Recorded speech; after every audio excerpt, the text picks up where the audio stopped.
Sa tanan no, ari diri ang grupo nga Dardar Pulahan, Iloilo chapter. Busy kami sa pag-fill up sang biodata about sa ano ulit man.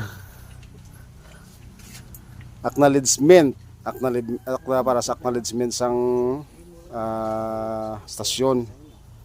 Muna sa kay kinanglan ginamon sang details sang biodata para i-forward naton sa police station. Para ma-acknowledge sang stasyon. Tatlo ini kabanwa ang aton nga pasahan para at least hindi bala matingala sila nga may amo nga grupo iya man sang anti-crime group kag PNP force multiplier.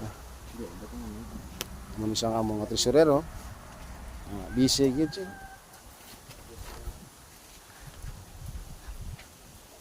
Okay, baby kami.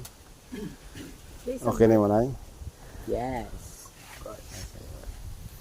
Aman sang aton grupo sa area sang Uton. Please support me yan. Ani sumikil. Namun sa ang aton niya. Oh. Ito na ni sa. Delete dyan ko man ito.